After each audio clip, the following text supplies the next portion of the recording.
Assalamualaikum warahmatullahi wabarakatuh.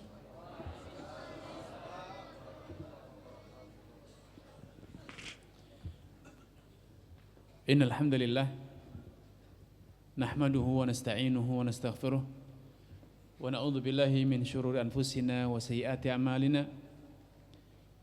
May yahdihillahu fala mudilla lahu wa may yudlil fala hadiyalah.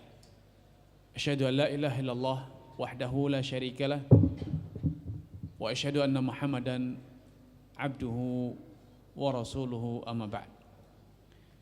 Ikhwatul iman, hadirin sekalian yang semoga senantiasa dirahmati Allah Azza wa Jalla.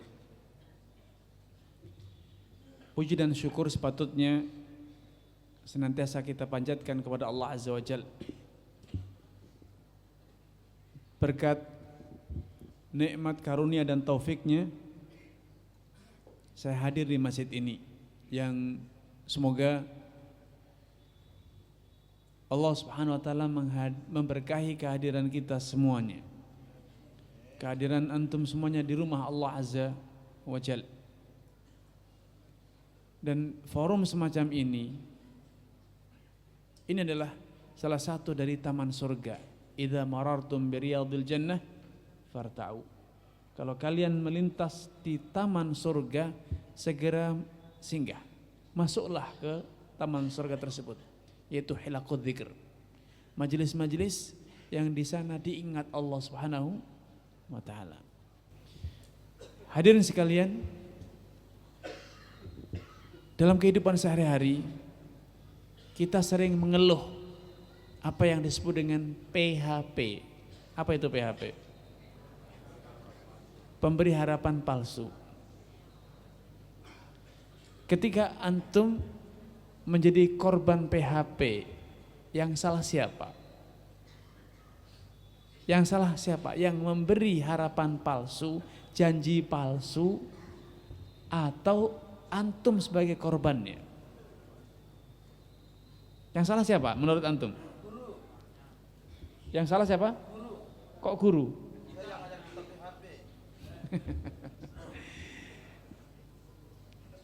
Masing-masing akan menyalahkan. Korban akan mengatakan kurang ajar, bohong, kemudian baca dalil ayatul munafiki salah, jahat dia. Tanda orang munafik itu ada 3. Idza haddatsa kadzab, kalau berbicara bohong. Wa idza wa'ada akhlaf, kalau dia berjanji ingkar.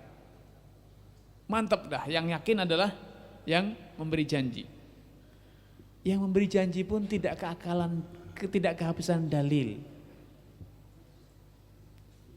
Kan sudah tahu yang maha kuasa itu hanya Allah. Lah kok mengharap kepada manusia? Manusia kan sudah tahu saya miskin, saya bodoh, saya lemah, saya tidak berdaya dan saya punya sifat lupa. Orang PHP dengan mudah mengatakan afwan akhi, ana lupa. Salahkah? Ya benar juga sih lupa, tapi kan janjinya tidak dipenuhi. Lalu yang salah siapa kalau kayak gitu? Sama-sama baca dalil. Dua-duanya pakai ayat atau pakai hadis. Wa ma ansanihu illa syaitanu an adzkurah. Mantap. Ayat juga, Pak. Tidak ada yang menjadikan aku lupa kecuali setan. Aku juga korban ya akhi. Yang memberi PHP juga mengaku sebagai korban gara-gara setan. A'udzubillahi minasyaitonirrajim. Astaghfirullah. Ana jadi lupa dengan janji. Sama-sama mengaku menjadi korban. Nah, mana yang lebih enak? Kalau tadi pertanyaannya siapa yang jahat? Siapa yang salah? Sekarang mana yang lebih enak? Jadi korban PHP atau menjadi pelaku PHP? Menjadi pelaku PHP. Kasihan istrinya. Menjadi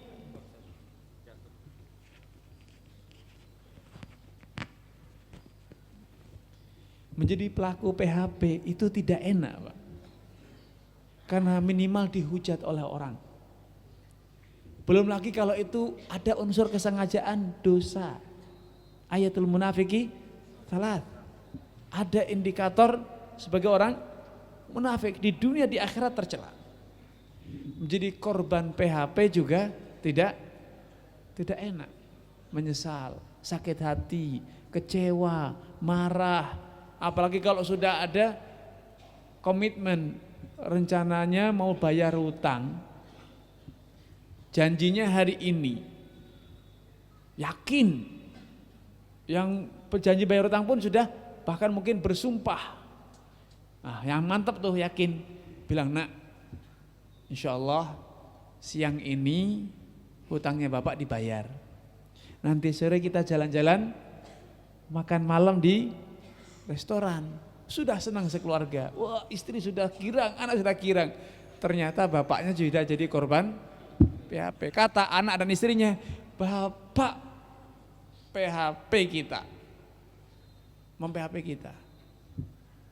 Tidak ada yang enak. Antum mau enggak anak ajari cara selamat dari PHP? Tidak menjadi pemberi PHP, tidak menjadi pelaku PHP, tidak menjadi korbannya. Sehingga antum bisa hidup damai, tidak kecewa, tidak ada sakit hati, tidak dendam, tidak marah. Kenapa? Tidak pernah jadi korban. Tidak juga jadi pelaku. Sehingga tidak dimarahi orang, tidak dihujat orang, tidak didoakan jelek, orang ngajar, menipu. Anak doakan kita selamat. Tidak jadi pelaku, tidak jadi korban. Apa resepnya? Yang tadi baru saja antum baca dalam sholat antum. Iyyaka na'bud wa iyyaka nasta'in. Hanya dalam bahasa Arab, santri-santri yang sudah belajar bahasa Arab akan tahu bahwa iyyaka na'bud, iyyaka itu maf'ul. Fa'ilnya na'bud, kata kerjanya na'budu. Siapa yang diibadahi? Iyyaka, yaitu Allah. Itu mendahulukan maf'ul sebelum fa'ilnya. Objek sebelum kata kerja. Itu ada pesan, ada alasan. Salah satu manfaat dan alasannya adalah lil hasri, untuk membatasi. Sehingga dalam terjemahannya diterjemahkan hanya kepadamu kami beribadah. Iyyaka na'bud wa iyyaka nasta'in, dan hanya kepadamu kami minta tolong. Makanya Nabi SAW mengajarkan resep ini kepada saudara sepupunya Abdullah ibnu Abbas. Idza sa'alta fas'alillah wa idza ista'anta fasta'in billah. Wahai nak, aku akan ajarkan kepadamu beberapa konsep, beberapa keyakinan, beberapa ajaran. Salah satu yang beliau ajarkan adalah kalau kamu nak punya harapan, punya mimpi, punya cita-cita, punya keinginan, kepada siapa kamu harus meminta? Kepada siapa kamu harus mengharap? Kepada zat yang tidak pernah memberi PHP kepada hambanya, yaitu Allah Azza wa Jal. Wa man asdaqu minallahi qila. Adakah yang lebih jujur ucapannya selain Allah Subhanahu wa taala? Tidak ada. Sehingga kalau kita tidak ingin jadi korban PHP, maka hanya berikan harapanmu kepada siapa? Kepada Allah. Gantungkan harapan kita kepada Allah. Kalau pengen minta, maka mintalah hanya kepada Allah. Ustaz, yang hutang kan tetangga, yang hutang kan teman. Lah kok saya mintanya kepada Allah? Ya saya tagih dong. Kan gitu logikanya, Pak. Loh yang berhutang dia, saya tagih, enak aja. Enggak ditagih. Mau ditagih aja mundur, enggak ditagih tidur katanya. Ditagih saja mundur, Pak. Besok, ntar. Nah kalau enggak ditagih kan keenaan tidur dia. Subhanallah. Apa antum yakin bahwa dengan ditagih itu akan bayar? Wa ma tasyauna illa ayasya Allah. Tidak mungkin dia punya keinginan bayar kecuali kalau sudah Allah gerakkan hatinya, Allah sadarkan dia agar apa? Agar bayar. Makanya daripada PHP, nagih, ya Allah, fulan berhutang kepada saya butuh. Gerakkan hatinya agar dia bayar. Ya Allah, berilah aku rezeki, hartaku dihutang belum dibayar. Allah tidak pernah memberi PHP kepada hambanya. Allah selalu jujur, Allah selalu pasti. Wa idza sa'alaka ibadi anni, apa jawaban Allah? Fa inni qarib. Kalau ada dari hambaku yang bertanya tentang aku, kata Allah Azza wa Jalla. Ini pesan Allah kepada Nabi kita Nabi Muhammad sallallahu alaihi. Kalau ada dari hambaku yang bertanya perihal aku, kata Allah, katakan inni qarib, aku itu dekat. Apa buktinya Allah itu dekat? Ada alamatnya? Berapa kilo jarak kita dengan Allah? Kok dibilang dekat? Allah tunjukkan bukti. Uji budak wadat da'i idza da'an. Bukti kedekatan Allah itu adalah Allah kuasa dan Allah selalu mengabulkan doanya orang yang berdoa. Idza da'an, kalau dia mau berdoa. Subhanallah, ada kata syaratnya ternyata. Bukan asal doa. Sehingga sebelum antum bertanya, saya akan jawab.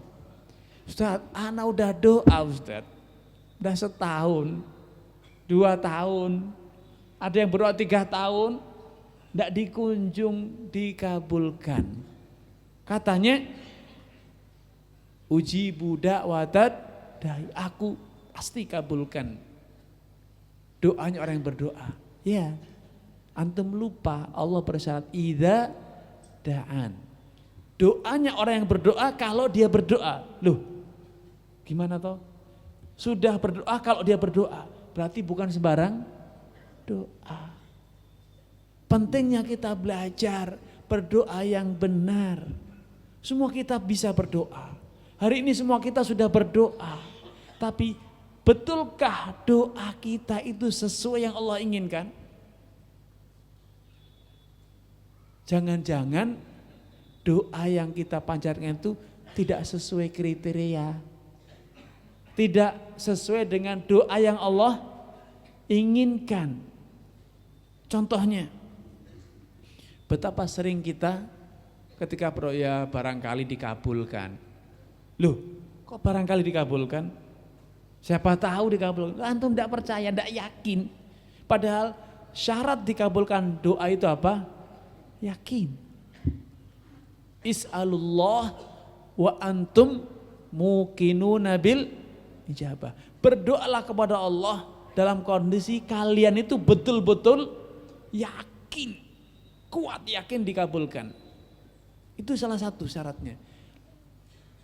Yang kedua, innallaha la yastajibu, Allah Subhanahu wa taala tidak mengabulkan atau layak balu doaan an qalbin ghafilin lahin. Allah tidak mengabulkan doanya orang yang kalau berdoa hatinya itu lahin, ghafil, lalai. Doa, ya Allah, aku sakit sembuhkan ya Allah, tapi hatinya gol. Sudah gol belum itu? Tadi ada pertandingan sepak bola di TV. Di hatinya mikir apa? Gol. Ngomongnya ya Allah, aku sakit sembuhkan. Kira-kira dikabulkan enggak? Ketika kita berdoa bukan hanya lisan yang berdoa.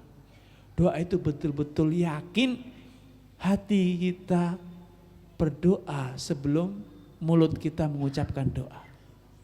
Betul-betul hadir dalam hati, raga, jiwanya hadir ketika berdoa. Sudahkah kita melakukan yang itu? Ya belum kayaknya Ustaz. Doanya masih mendengar puji-pujian di masjid sebelah. Oh, yang pujian itu si Anu itu, sambil Allahumma gfirli warhamni warzuqni, si fulan sekarang puji-pujian. Kira-kira itu memenuhi kriteria tidak? Tidak. Maka kalau sampai merasa di PHP, yang salah siapa? Kita. Kita belum berdoa sesuai dengan yang Allah kehendaki. Karena Allah berfirman, ujibu da'wata da'i. Aku akan kabulkan doanya orang yang berdoa idza, dan bila dia berdoa dengan sungguh dengan benar. Nabi SAW berpesan lagi kepada Ibnu Abbas, idza sa'alta fas'alillah. Kalau kamu minta apa saja, mintalah kepada Allah. Sampai pun kalau ada hutang yang belum dibayar, jangan fokus nagih. Walaupun nagih itu boleh. Karena ketika kita ketok pintunya, ya Allah Pak, insya Allah minggu depan PHP Pak. Tapi kalau Allah sudah gerakkan hati dia tanpa antum ketok pintunya, bayar enggak? Dia akan bayar. Kalau Allah sudah kehendaki, Allah sudah gerakkan hatinya, antum tidur pun antum yang diketok pintunya Pak. Antum lagi safar dicari-cari, titip pesan kepada orang, kalau Pak Fulan pulang tolong kabari, saya mau bayar hutang. Kenapa? Allah sudah menggerakkan hatinya. Idza sa'alta fas'alillah. Wa idza sta'anta fasta'in billah. Betapa banyak orang tua kecewa sama anaknya. Ya Allah, bapaknya sibuk kayak gini, anaknya malah main bola. Anaknya malah main HP. Kok enggak ngerti nolongin bapaknya yang lagi sibuk? Bukan kayak gitu Pak? Pernah ngeluh seperti itu Pak? Nah, iya, bapak kita pernah. Bapaknya lagi pontang-panting, ibunya lagi pontang-panting, kok anaknya malah tidur pagi-pagi. Ngeluh bapaknya. Ya harusnya anak itu, anak zaman sekarang memang keterlaluan. Ngeluh bapaknya Pak. Kok enggak ngerti bapaknya kerjaannya pontang-panting, padahal kalau sudah dapat uang ya buat bayar sekolahnya dia loh. Kok dimintai tolong sama bapaknya saja, bulet Pak, muter tar. Nggak ada habisnya sebentarnya itu Pak. Sebentar jadi sehari jadi seminggu. Kecewa bapaknya. Karena mengharap ditolong, dibantu oleh anaknya. Salahkah bapaknya meminta? Mengharap. Itu hak orang tua. Ketika orang tua mengatakan, nak kerjakan, itu wajib hukumnya. Karena taat kepada perintah orang tua itu hukumnya wajib. Tapi apa yang terjadi? Anaknya ternyata tidak segera menjalankan. Akhirnya orang tuanya kecewa. Saudara dengan saudara, ya Allah, kakak adik kok tidak ngerti. Saudaranya lagi sakit, jenguk aja enggak. Apalagi jenguk, nanya lewat WA, dek, aku dengar kamu sakit ya. Sakit apa? Nanya aja tidak. Seakan-akan tidak kenal, seakan sudah tidak punya saudara. Sakit hati, kecewa. Awas ya, besok giliran kamu kesusahan, aku ya akan bersikap yang sama, tidak akan peduli lagi aku. Wis, hidup sendiri sudah. Saking sakit hatinya, saking kecewanya Pak. Kenapa kita kecewa? Kenapa kecewa? Karena kita mengharapkan dari manusia, yang manusia itu punya 1001 alasan Pak. Kalau orang itu tidak mau, dia tidak akan kesusahan mencari alasan. Yang lupa, yang ketiduran, yang kecapean, dan macam-macam alasan. Istri mengeluh punya suami, sampai mengatakan, suamiku itu semoga pengertian dikit aja Pak. Semoga pengertian sedikit aja. Terkesan tidak pernah pengertian Pak. Kecewa. Istrinya sakit hati. Istri sudah pontang-panting, nyusui, masak, bersihkan rumah, nyuci, nyetrika. Suami duduk di ruang tamu. Dek, Bu, bikinkan kopi. Allahu Akbar. Bikin sendiri kenapa sih? Ambilkan air minum. Kenapa enggak ngerti, enggak pengertian. Istri lagi sibuk, sakit hati. Nangis, Pak. Nangis di belakang sesenggukan. Kenapa? Ya Allah, udah ngerti, sambil nyapu gendong anak masih dimintai ambilkan air. Lah dianya nganggur pegang HP, WA-an sama temennya. Sakit hati. Segitunya suamiku ndak pengertian. Subhanallah. Suami juga ngeluh. Udah ngerti zaman terbuka, zaman globalisasi, fitnah wanita di luar itu luar biasa, keleleran semuanya. Nggak usah bayar. Istri kok ya ndak dandan sedikit pun, kecewa suaminya. Aku pulang berharap ada obat di luar, ketemu yang muda, yang tinggi, yang putih, yang lonjong, yang bunder. Lah pulang kok Masya Allah. Masih mending Pak, dapat makan Pak. Makan pun bau terasi pun enggak ada Pak. Enggak masak ternyata apa? Tidur, kelewat istri. Kecewa. Istriku kebangetan, dicerai enggak. Minimal dimarahin enggak. Dicubit enggak. Suaminya dilema, sakit hati Pak. Curhat minimal ke ibunya, Bu, ya Allah, nasibnya anak kesayangan ibu yang paling ganteng punya istri jam segini tidur. Sakit hatinya nemen Pak katanya. Kecewa. Kenapa? Mengharap kepada manusia. Nabi SAW suatu hari pulang dari masjid. Pagi seperti bapak-bapak kita semua yang punya istri. Berharap pagi-pagi itu ada secangkir teh mungkin ya kalau bahasa kita.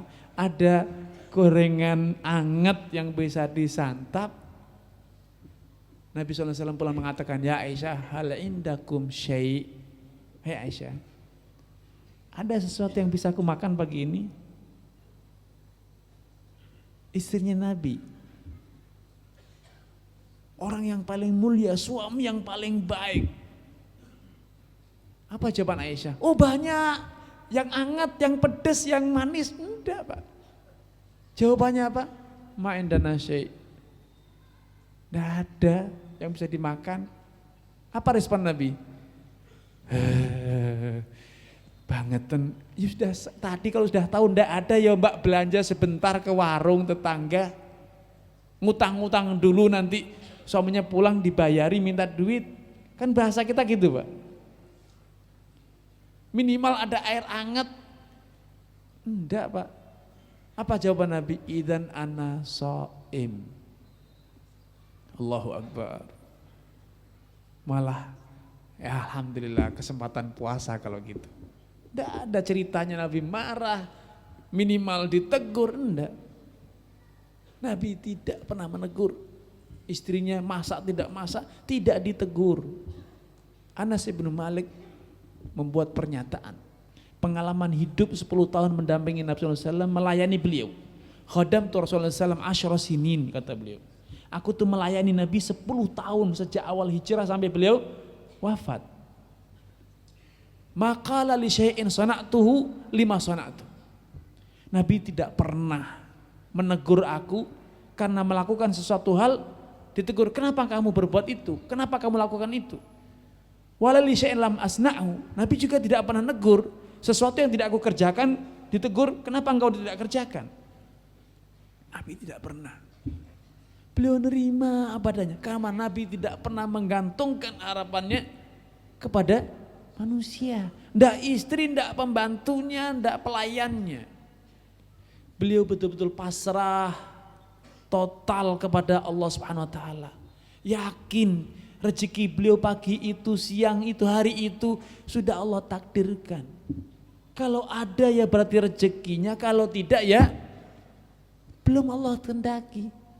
Beliau nerima lapang dada. Beliau tidak merasa istrinya kurang ajar, istrinya tidak tahu diri, istrinya tidak melalaikan tugasnya. Tidak. Karena kalaupun istrinya mau tapi Allah tidak kehendaki, memang bisa. Kalaupun istrinya pengen masak, kalaupun istrinya pengen menyediakan, kalau ternyata Allah tidak kehendaki, memang bisa. Bisa tersaji makanan tersebut? Tidak. Wa ma tasyauna illa an yasha Allah.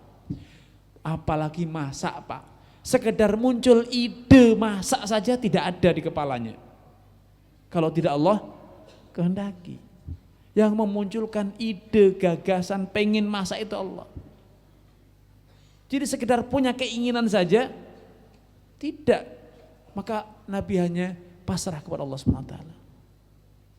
Iyyaka na'bud wa iyyaka nasta'in. Imam Ibnu Taimiyah rahimahullah mengatakan bahwa dua hal ini, kamalu al-ubudiyah lillah, beribadah total hanya kepada Allah, beribadah hanya kepada Allah seutuhnya, dan memohon pertolongan hanya kepada Allah seutuhnya. Kalau bersatu pada diri seseorang, dia akan menjadi orang yang paling mulia. Paling mulia di sisi Allah. Tidak ada sombong, tidak ada sakit hati, tidak ada hasad, tidak ada iri. Kenapa?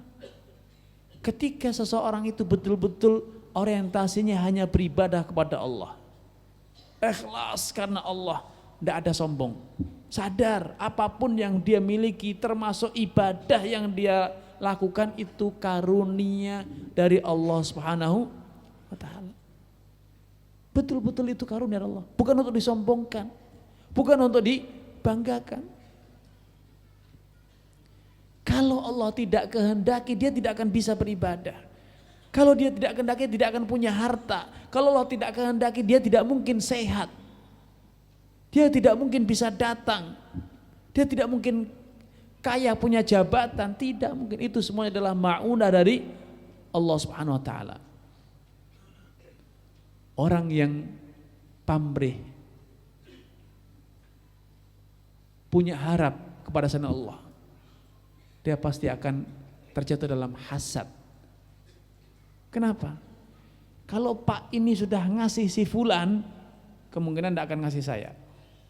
Kenapa? Kemampuan manusia terbatas, waktunya terbatas, akhirnya terjadi rebutan, persaingan. Tapi kalau kita itu hanya meminta kepada Allah, Allah tidak pernah kehabisan rezeki. Ya sudahlah, biar dia dapat. Kalau memang anak punya jatah rezeki, Allah akan beri, tidak akan habis. Oh tapi pasarnya sudah mau tutup, pelanggan sudah pada pulang.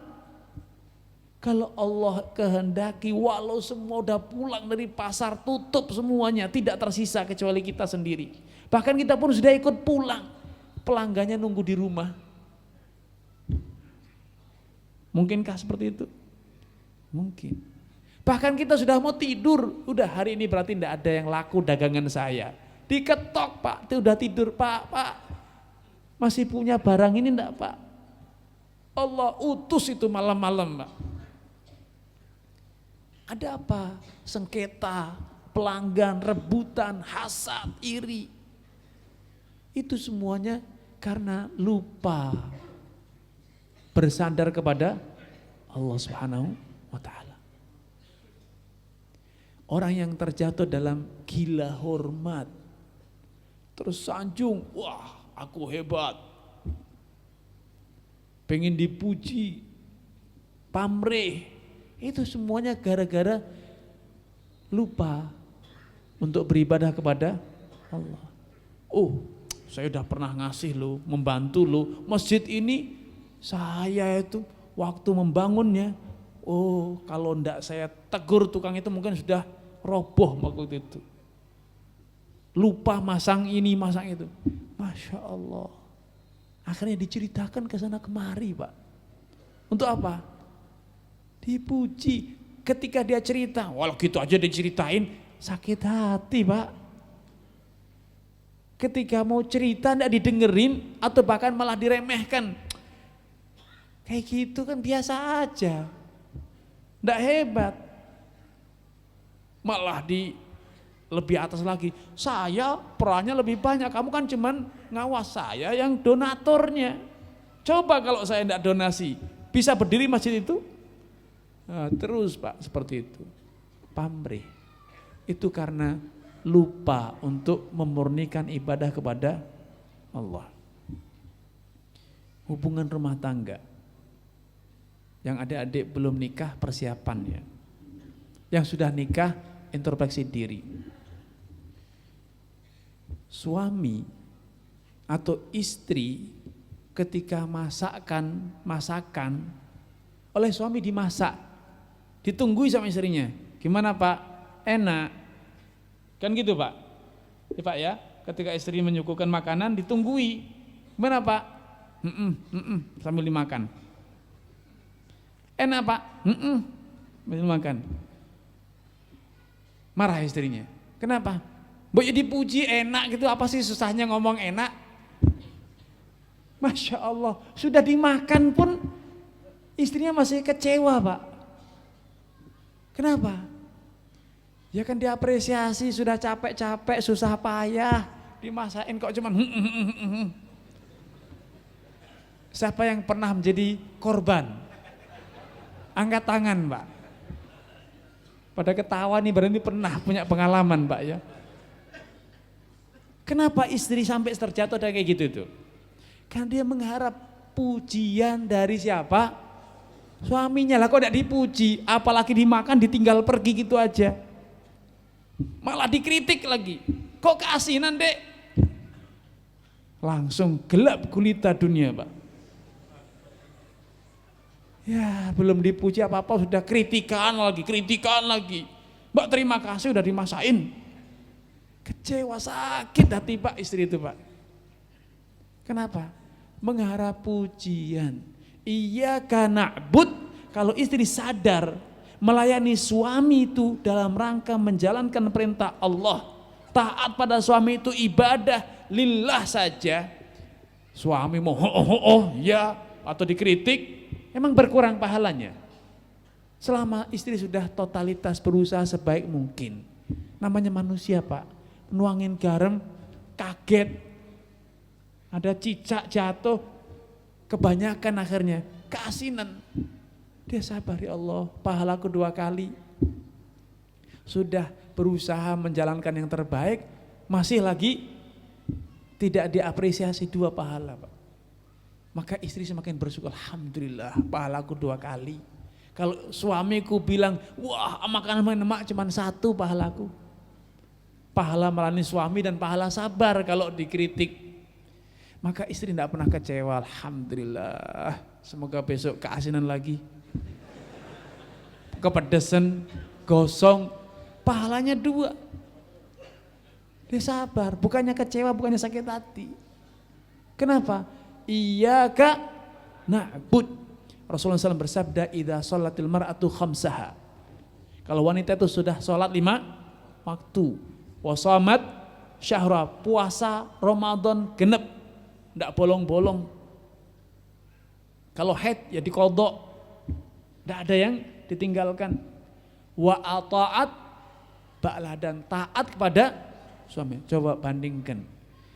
Taat pada suami disandingkan dengan 2 rukun Islam, sholat dan puasa.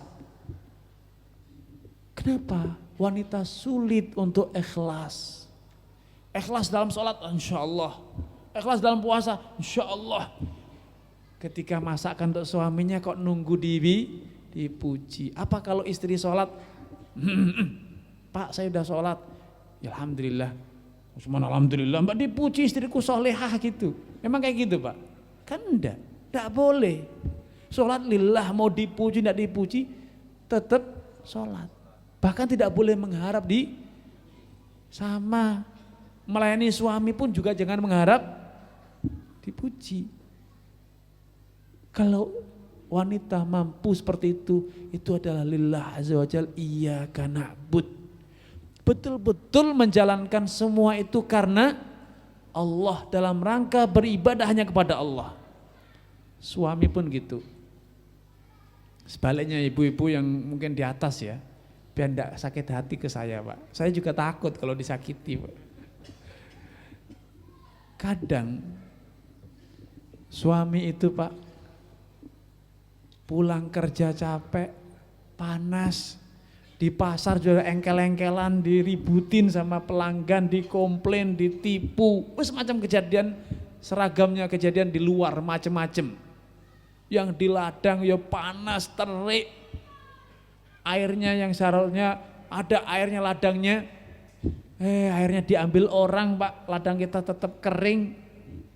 Udah suasana hati dari luar sudah tidak karuan. Pulang ke rumah dengan harapan apa? Seperti tadi dihidangkan semuanya. Masya Allah, bukannya dihidangkan, Pak, tolong balik lagi ke sana. Ambil tasnya ibu yang ketinggalan. Allahu Akbar, Mbak disuguhin dulu. Ini belum apa-apa sudah diinstruksi ratu kecantikan dunia. Ambil tasnya ibu yang ketinggalan. Allahu Akbar. Marah Pak. Kok tidak dilayani? Subhanallah. Sudah dinafkahi semuanya, sudah dibelikan tas. Mbak ya diambil sendiri, kenapa sih susahnya? Tahu suaminya baru pulang dari kerja. Kok bisa-bisanya, tega-teganya ambilkan. Bukannya diberi silakan duduk dulu, disuguhi dulu. Ngamuk bapaknya Pak. Menyesal, ya Allah. Ngerti yo, kata orang Jawa. Kalau tahu kayak gini, tak belikan tas. Masya Allah. Bapak membelikan tas itu untuk apa? Ya diminta sama dia Ustadz. Marah bapaknya. Kalau tidak diminta tidak akan saya belikan. Masya Allah Pak. Padahal menafkahi. Dinarun anfaqtahu fi sabilillah kata Nabi. 1 dinar yang kau belanjakan di jalan Allah untuk jihad, membiayai jihad. 1 dinar lagi yang kau belanjakan untuk anak yatim. 1 dinar lagi yang kau belanjakan untuk orang miskin. 1 dinar lagi yang kau belanjakan untuk belikan tas istrimu. Biar istrimu seneng. Yang paling besar pahalanya apa? Ya untuk belikan tas istri Pak. Lah kok enggak ikhlas Pak? Padahal itu ibadah, innaka lan tunfik nafaqatan tabtaghi bidzalika wajhallah illa ujirta alaiha. Tidaklah engkau menafkahkan satu nafkah yang engkau ikhlas mengharap pahala dari Allah kecuali engkau akan dapat pahala. Nabi SAW juga bersabda, hatta ma taj'ala fi fimra'atik laka biha sedekah, sampai pun makanan yang engkau suapkan ke istrimu itu sedekah, bahkan lebih dari itu, wa fi buti ahadikum sedekah, sampai engkau menggauli istrimu pun dapat pahala sedekah. Lah kok enggak mau ikhlas gitu Pak, sampai nyesel, ngerti yo kalau gini caranya aku enggak mau ngasih uang, kok nyesel Pak. Masya Allah, itu adalah akibat dari tidak sempurnanya ibadah kita kepada, kita masih mengharap harapan lain, makanya seringkali kecewa, seringkali sakit hati. Umat al-Islam, kaum muslimin, kaum mukminin hadirin sekalian, ayat yang selalu kita baca, iyyaka na'bud wa iyyaka nasta'in, ini termasuk inti, itu bahkan intinya Al-Fatihah. Intinya Al-Quran itu ada dalam surat Fatihah. Intinya surat Fatihah di mana? Iyyaka na'bud wa iyyaka nasta'in. Jadi kalau Bapak Ibu sekalian, hadirin sekalian, ingin paham kandungan Al-Quran, ingin menjalankan Al-Quran, maka ini intinya di sini. Kegagalan kita mengaplikasikan iyyaka na'bud, iyyaka nasta'in, kekurangan kita menjalankannya, maka itulah kekurangan kita dalam mengaplikasikan Al-Quran. Nabi SAW dikisahkan oleh Aisyah, kana khuluquhul Quran. Dahulu Nabi perangai akhlaknya itu, perilakunya itu Ya Al-Quran semua. Dari awal sampai akhir itu betul-betul tergambar dalam kepribadian dan tindak tanduknya Nabi SAW. Ustaz, tapi kan ayat Al-Quran itu banyak Ustaz. Ada tentang sholat, ada tentang zakat, tentang puasa, tentang haji, tentang jihad, tentang riba, halal haram, tentang zina, tentang berbuat baik sama teman, tetangga, banyak sekali. Masa dirangkumkan cuman iyyaka na'bud wa iyyaka nasta'in. Di Al-Quran kan ada cerita tentang nabi ini, nabi itu, umat ini, umat itu semuanya. Masa semuanya dirangkumkan dalam iyyaka na'bud wa iyyaka nasta'in? Ya, betul. Kisah-kisah yang ada dalam Al-Quran itu adalah kisah-kisah orang yang beribadah kepada Allah atau orang yang enggan beribadah kepada Allah. Kisah-kisah itu menceritakan orang yang isti'anah, meminta pertolongan kepada Allah, dan orang yang menyombongkan diri, tidak mau isti'anah kepada Allah Subhanahu wa ta'ala. Lihatlah Allah ceritakan bagaimana kisahnya Nabi Musa alaihissalam ketika beliau betul-betul mengaplikasikan isti'anah yang totalitas. Ketika kaumnya Nabi Musa pesimis, patah harapan, habis harapannya. Innala mudrakun, wahai Musa, kita pastikan tangkap, pakai lam takkid. Yang sudah belajar bahasa Arab ngerti itu namanya lam takkid. Inna itu harfu takkid ditambah lagi lamut takkid, ada dua penekanan. Sungguh pasti ketangkap. Apa kata Nabi Musa? Kalla, tidak mungkin. Padahal Nabi Musa tidak tahu mau kemana, Pak. Belakangnya sudah Laut Merah, depannya Fir'aun bersama bala tentaranya. Tapi kamalul isti'anah, sempurna tawakalnya Nabi Musa, sempurna isti'anahnya Nabi Musa, sehingga dengan yakin tanpa ragu sedikit pun beliau mengatakan inna ma'iya rabbi, aku bersama Rabbku, Rabbku senantiasa mendampingiku. Sayahdin, pasti Allah memberikan petunjuk jalan keluar. Itu kamalul isti'anah. Allah ceritakan, Pak, dalam Al-Quran. Allah ceritakan ketika Maryam didera fitnah. Apa fitnah yang menimpa Maryam? Dituduh berzina. Dan Maryam belum punya lab macam-macam zaman sekarang, belum ada bayi tabung, Pak. Hari ini ada bayi tabung, masih masuk akal. Oh ya, bisa jadi pakai proses bayi tabung atau yang mirip-mirip dengan itulah gitu. Zaman itu gimana Maryam menjelaskan bahwa dia tidak berzina, secara kenyataan kasat mata hamil. Tidak bisa, tidak punya kata-kata untuk bisa menjelaskan bahwa dia tidak berzina. Maka Maryam betul-betul terpojok. Tidak ada solusi, tidak ada cara untuk membela diri, menjaga kehormatannya. Kehormatannya betul-betul diinjak-injak oleh orang-orang Yahudi yang mengatakan, ya Maryam, makana abuki mura'asauin wa makanat ummuki baghiyah. Wahai Maryam, bapakmu itu bukan orang jelek, bukan orang germo hidung belang, bukan. Bapakmu itu orang baik-baik. Wa makanat ummuki baghiyah, dan ibumu juga bukan pelacur. Sudah tanpa tedeng aling-aling, Pak. Tuduhannya itu dengan langsung. Makana abuki mura'asau, bapakmu bukan germo hidung belang, ibumu bukan pelacur. Lah kok kamu ini loh hamil tanpa suami?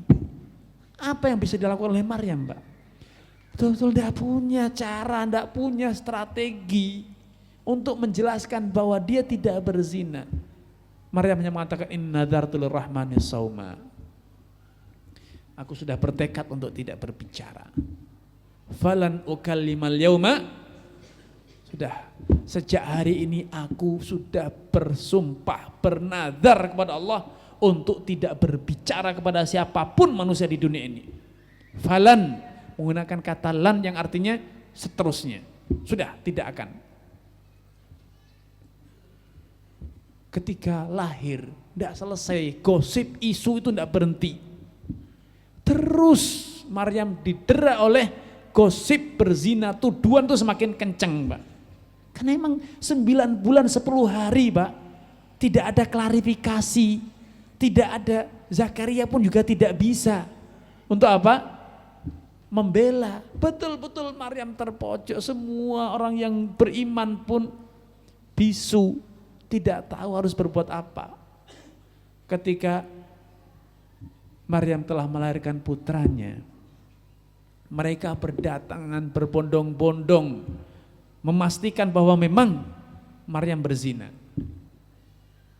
Tuh kan bener kamu hamil toh, bukan kembung, bukan busung, lapar, betul-betul kamu hamil, sekarang keluar anaknya. Yakin bahwa itu zina, bukan hamil semu atau apapun, bisa jadi orang perutnya besar karena kembung. Mereka semakin yakin bahwa itu adalah hasil zina. Maryam nangis, Maryam bunuh diri, Maryam kabur, tidak. Yakin betul-betul bertawakal kepada Allah bahwa Allah yang akan menjawab. Fa asyarat ilaih. Siapa yang mengajari Maryam bahwa anak yang bayi baru lahir itu akan bisa menjawab? Karena satu-satunya yang bisa membuktikan bahwa dia bukan pezina, dia tidak berzina siapa? Tidak ada dokter. Nabi Zakaria pun sudah membisu, tidak bisa, Pak. Tidak ada yang bisa menjawab. Satu-satunya yang betul-betul bisa menjawab, dan kalau itu sampai terjadi, meyakinkan, putus semua tuduhan itu, hilang sirna. Fa asyar ilaih, ini anakku sekarang. Tanya kepada dia. Qalu kaifa nukallimu man kana fil mahdi sabiyya. Hei Maryam, gimana kita mau nanya anak bayi yang masih engkau gendong kayak gitu? Mana ada anak bayi bisa menjawab, memberikan klarifikasi bahwa dia bukan hasil zina. Ternyata terjadilah yang luar biasa. Itu hasil dari kisah orang yang isti'anah kepada Allah. Ini isti'anah hasilnya apa? Inni Abdullah atananiyal kitab wa ja'alani nabiyya. Allahu Akbar. Allahu Akbar. Bayi baru lahir digendong berbicara, Inni Abdullah, aku adalah hamba Allah.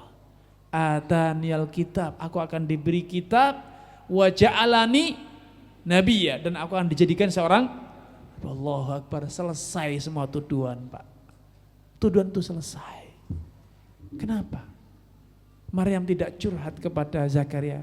Nabi Zakaria, tolonglah aku, bantulah aku menjelaskan, klarifikasi. Karena kamu kan nabi yang punya cara berdoa sama Allah, minta turunkan wahyu agar turun ayat yang menjelaskan status kehamilanku ini. Tidak. Maryam betul-betul tawakal kepada Allah, isti'anah hanya kepada Allah. Beliau tidak minta pertolongan kepada siapapun. Beliau mengatakan, inni nadartu lirrahmani sauma, aku betul-betul bernadar diam, tidak mau bicara. Lah kok tidak curhat kepada Zakaria, padahal yang ngurus urusan Maryam saat itu siapa? Zakaria alaihissalam. Itulah kamalut tawakul. Yakub alaihissalam dikisahkan dalam Al-Quran, didera fitnah atau cobaan yang luar biasa. Perseteruan antara putra-putra Yakub. Nabi Yusuf udah dibuang, dibuat rekayasa, dimakan serigala. Padahal bajunya utuh. Yakub tahu bahwa tidak mungkin serigala makan Yusuf, bajunya dicopot dulu agar tidak robek. Ngerti itu, nipu jelas anak-anaknya. Dilema.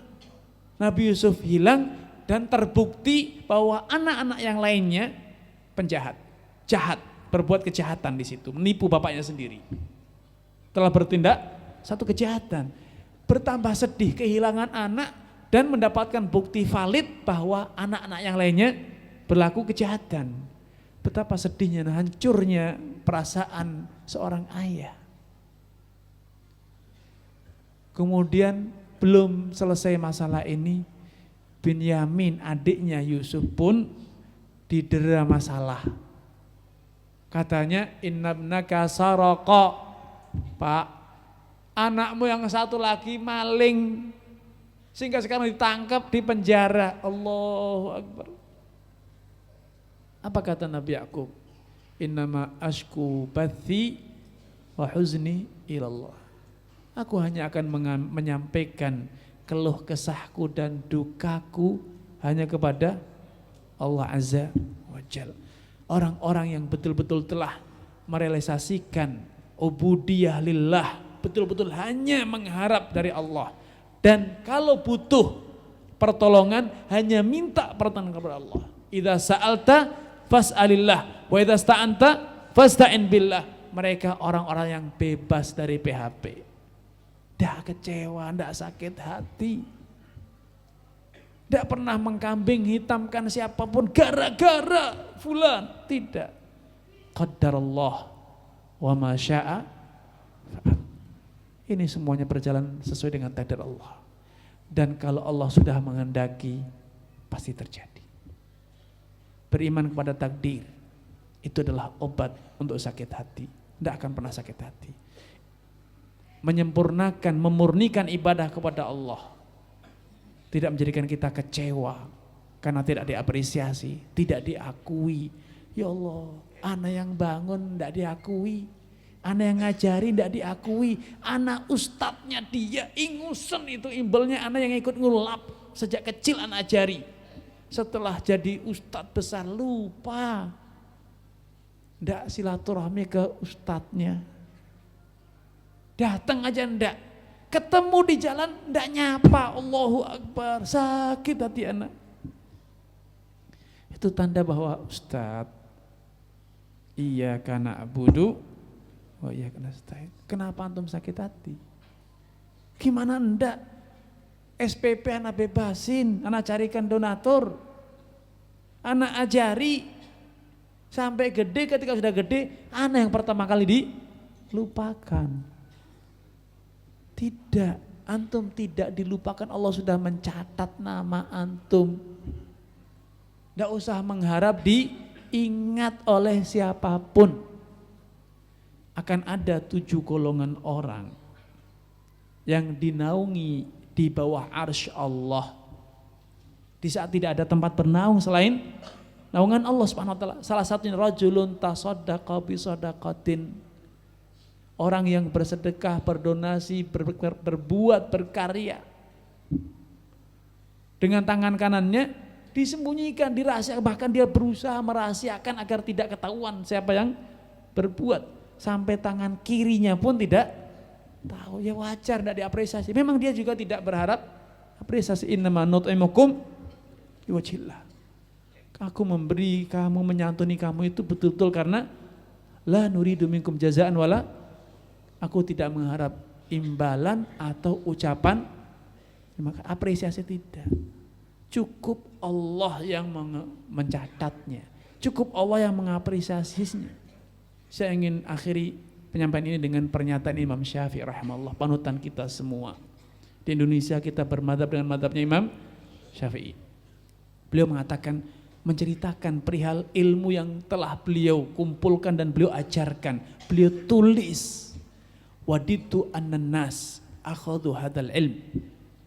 Aku tuh berharap semoga semua manusia di dunia ini mempelajari ilmuku ini. Walayan sibuli minhu syai'a, dan tidak sedikit pun diakui itu sebagai ilmu yang aku ajarkan.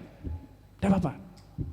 Bahkan lebih senang beliau mengharap andai itu bisa terjadi, semua orang mempelajari ilmu beliau dan kemudian semua orang melupakan nama beliau. Yang penting ilmunya dipelajari, yang penting ilmunya diamalkan, yang penting ilmunya diajarkan selanjutnya.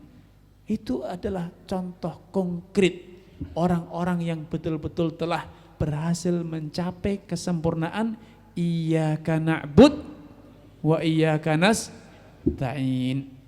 Wallahu taala a'lam.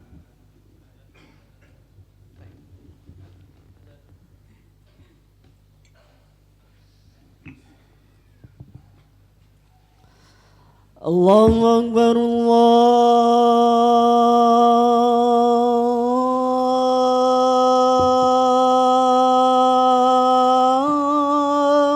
Akbar, Allahu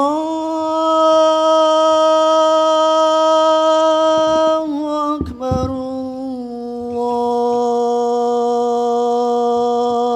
Allahu Akbar. أشهد أن لا إله إلا الله.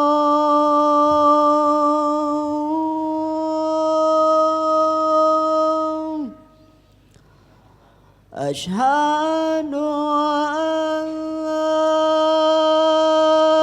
إله إلا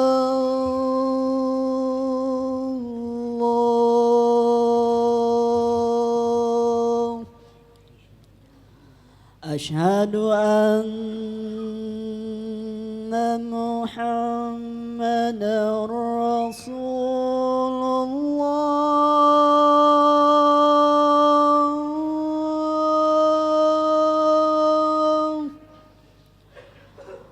أشهد أن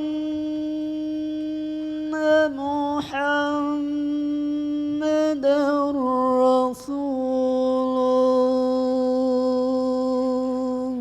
الله.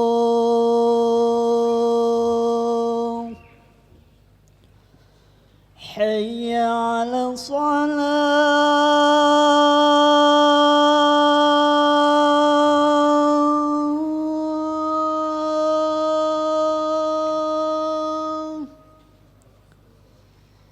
حي على الصلاة.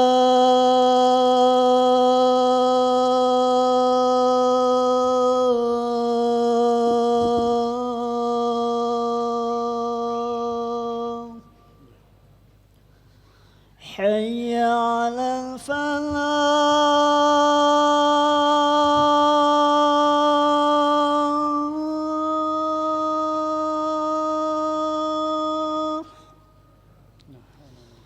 حي على الفلاح.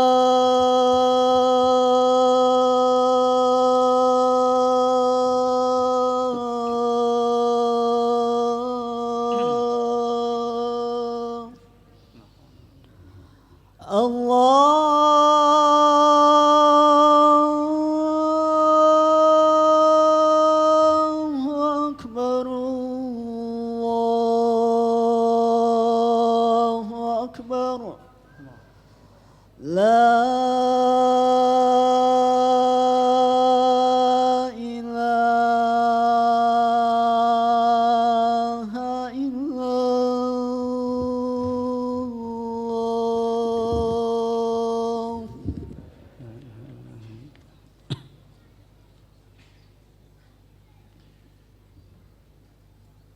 Ada pertanyaan, bagaimana menurut antum dengan cara berpikir sebagian orang tua yang berkata atau memilih untuk bersedekah kepada orang lain sedangkan anak ditelantarkan, bahkan tak diberi sama sekali dengan alasan percuma kita memberinya karena dia anak nakal atau tidak taat ibadah.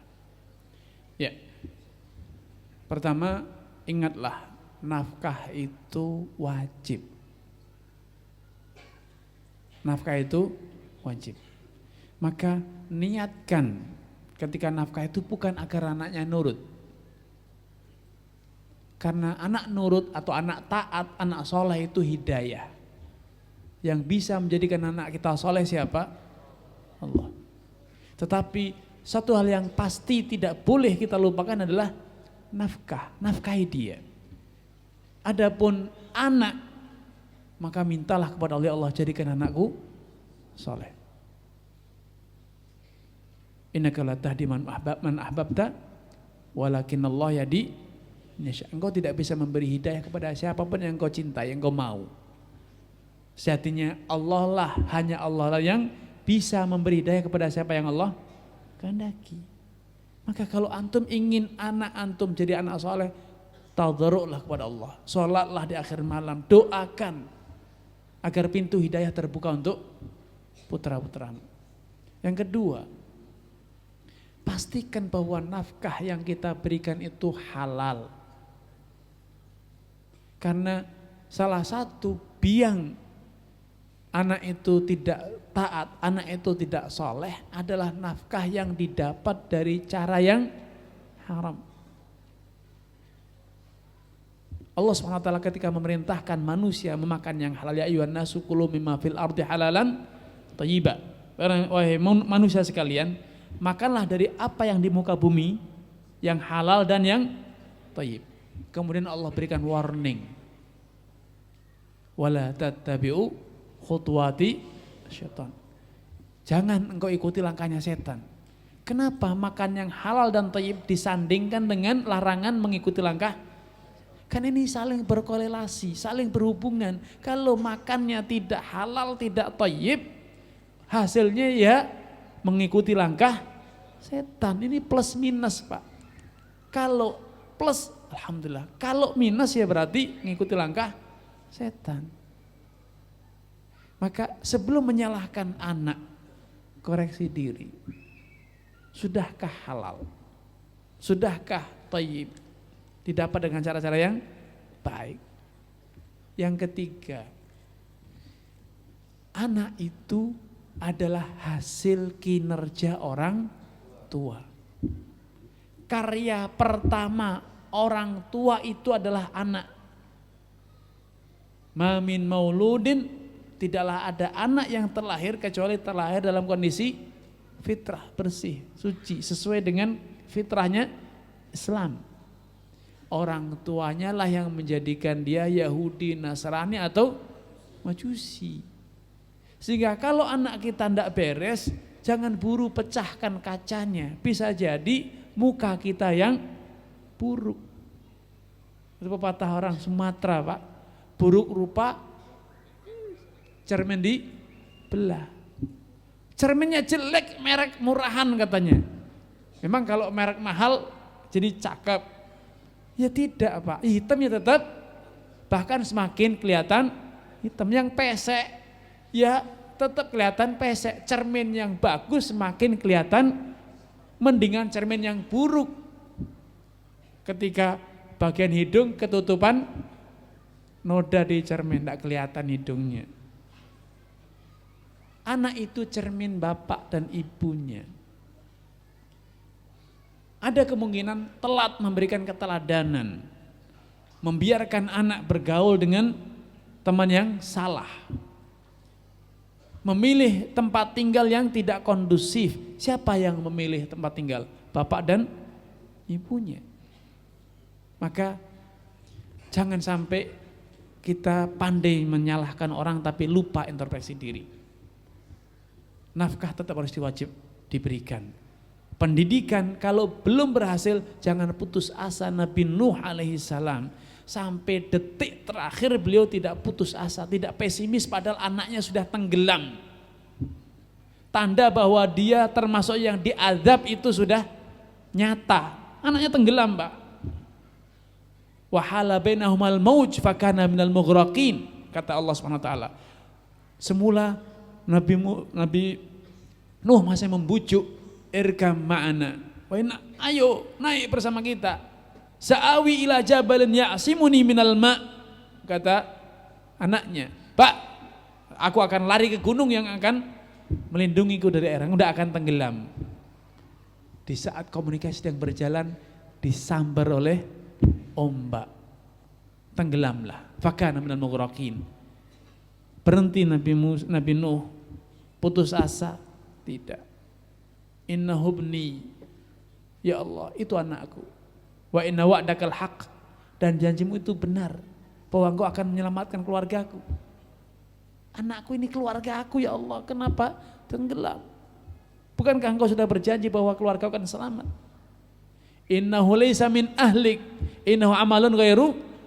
Dijawab sama Allah, itu bukan keluargamu karena amalnya tidak saleh. Tapi lihat totalitas Nabi Nuh, sampai sudah jelas tanda-tanda bahwa anaknya itu betul-betul kafir, masih berusaha, masih berdoa. Lah kita memang sudah ada kepastian bahwa anak kita kafir, anak kita fasik, min ahlin nar, kan tidak. Harapan itu masih ada. Kenapa pupus? Kenapa pesimis? Ini adalah dosa orang tua ketika orang tua sudah pupus, seakan orang tua ingin menutup pintu hidayah untuk anaknya.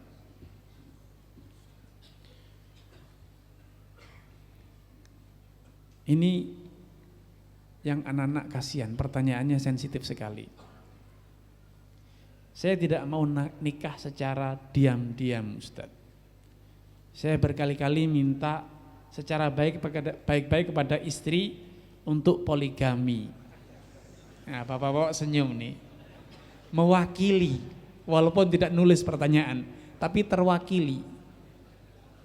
Bahkan saya suruh beliau mencarikan. Namun selalu ditanggapi dengan ketus, tidak didukung. Saya sangat khawatir terjerumus dalam perzinahan karena dahsyatnya fitnah wanita. Secara finansial, alhamdulillah saya mampu bahkan menafkahi 4 istri sekaligus. Masya Allah. Harusnya ditambahi termasuk tetangganya istri juga boleh dinafkahi, mampu gitu kan. Dan saya yakin mampu berbuat adil. Tolong doakan istri anak Ustadz agar terbuka pintu hatinya. Nampaknya saya lebih memilih, ya Allah semoga antum bersabar. Semoga antum bisa terjaga dari fitnah. Semoga antum bisa merasa puas dengan satu saja.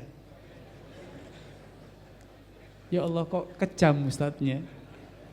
Mengharap didoakan agar bisa dapat 4, didoakan semoga merasa cukup satu saja. Karena pertanyaan ini menggambarkan tadi tidak diingat Pak. Apa yang saya sampaikan tidak dipahami, tidak dijiwai. Kalau antum punya masalah, pengen minta sesuatu, jangan minta ke Ustadz PHP.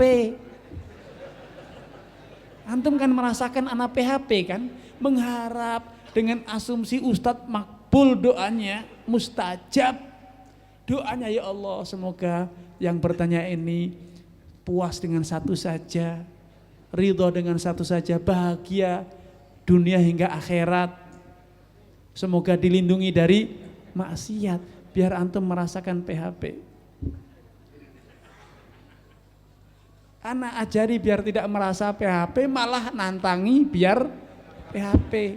Anak kasih antum rasanya PHP. Pak, kalau antum tadi konsen, tidak perlu ditanya, antum akan segera fokus. Ya Allah, kalau gitu solusinya hanya di akhir malam, di dalam sujudku. Aku berdoanya kepada Allah, tidak nunggu didoain oleh ustadz siapapun. Kan Allah sudah berjanji, sudah dibacakan ayatnya oleh ustadz. Idza sa'alaka ibadi anni fa inni qarib ujibu da'watad da'i, kok malah datang ke ustaz, doakan ustaz. Allah udah janji doa langsung Pak. Maka biar pelajaran lebih sempurna anak PHP antum, anak doakan semoga niat poligaminya hilang. Semoga ridho dengan satu, bahagia dengan satu saja. Hingga akhir hayat masuk surga cuman gandeng satu istri saja Pak. Anak doakan gitu Pak.